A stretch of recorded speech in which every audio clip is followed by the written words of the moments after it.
आपको 3 मुख्यमंत्रियों की समानताएं बताई थी, क्या प्रमुख 5 समानताएं हैं। आज मैं तीनों मुख्यमंत्रियों के लिए चुनौतियां बता रहा हूं। उत्तर प्रदेश के इतिहास में पहला अवसर है जब 5 वर्ष का कार्यकाल पूरा कर चुके 3 मुख्यमंत्री आमने सामने हैं। पूर्ण बहुमत की सरकार में 2007 से 12 मायावती, 12 से 17 अखिलेश यादव और 17 से 22 5 साल कार्यकाल पूरा करने योगी आदित्यनाथ जी, तीनों पहली बार आमने सामने हैं। ये 1954 से लेकर 28 दिसंबर 1954 से 6 दिसंबर 1960 तक संपूर्णानंद ऐसे मुख्यमंत्री थे उत्तर प्रदेश के इतिहास में जिन्होंने अपना कार्यकाल पूरा किया था।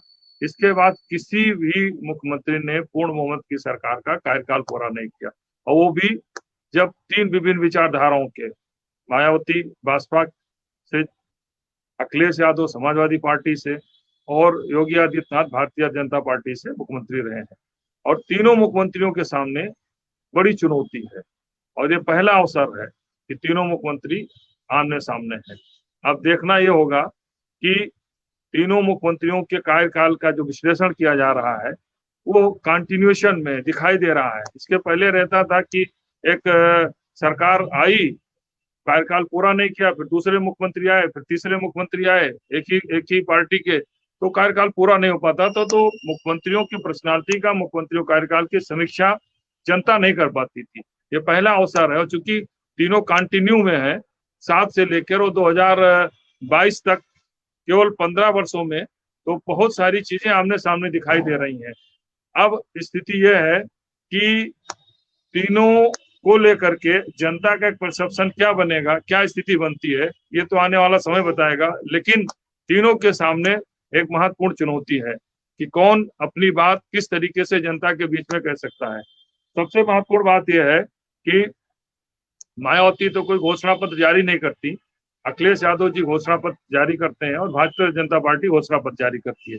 तो इन घोषणा पत्रों के आधार पर 2 मुख्यमंत्रियों के तो घोषणा पत्र की समीक्षा की जा सकती है, लेकिन मायावती के कार्यकाल को लेकर जिस तरीके से कानून व्यवस्था की स्थिति थी, अखिलेश यादव के समय कानून व्यवस्था थी और योगी आदित्यनाथ के समय कानून व्यवस्थित थी, इन तीनों के कार्यकाल को लेकर कानून व्यवस्था की समीक्षा जनता को करनी चाहिए। अब स्थिति जो दिखाई दे रही है, प्रथम चरण का मतदान 10 फरवरी को होगा। नामांकन प्रक्रिया प्रथम चरण की कल पूरी हो चुकी है। 27 को नाम वापसी के बाद प्रत्याशियों की स्थिति क्लियर हो जाएगी कि स्थिति क्या बनेगी। आज से निर्वाचन आयोग अपनी बैठक कर रहा है कि वो रैलियों पर प्रतिबंध लगाएगा कि नहीं लगाएगा। एक और सबसे इंटरेस्टिंग है, ये पहला चुनाव है जिसमें 3 मुख्यमंत्रियों के आमने सामने के साथ साथ पहली बार रैलियों पर प्रतिबंध लगा है। कोरोना काल संकट के कारण रैलियों पर प्रतिबंध लगा है। तो अभी तक एक और नई व्यवस्था इस इतिहास में, चुनाव के इतिहास में बन रही है रैलियों को लेकर के। धन्यवाद।